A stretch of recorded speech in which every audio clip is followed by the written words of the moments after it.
ఒక స్వాముల వారు తత్వం వినవచ్చిన జనానికి ధర్మబోధ చేస్తున్నాడు. అక్కడికి ఇద్దరు దొంగలు వచ్చారు. అందులో ఒకడు స్వాముల వారి బంగారు గిన్నెను చల్లగా కాచేసి చంకలో దాచుకున్నాడు. అది చూసిన రెండో దొంగ, స్వాముల వారి సొత్తు దొంగిలించడం పాపంరా అన్నాడు. స్వాముల వారే ఇస్తే పాపం లేదు కదా అన్నాడు మొదటి దొంగ.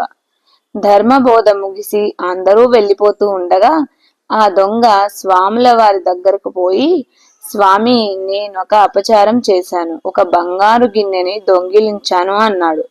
దాన్ని తీసుకుపోయి యజమానికి ఇవ్వు అన్నాడు స్వాముల వారు.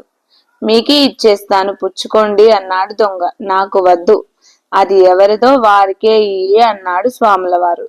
వారు తీసుకోకపోతేనో అన్నాడు దొంగ. అప్పుడు నువ్వే ఉంచుకోవచ్చు అన్నాడు స్వాముల వారు. దొంగ స్వాముల వారికి నమస్కారం చేసి తోడు దొంగతో సహా వెళ్ళిపోయాడు. ఈ కథ నచ్చితే తప్పకుండా లైక్ చేయండి, షేర్ చేయండి, సబ్స్క్రైబ్ చేసుకోండి. Thanks for watching this video.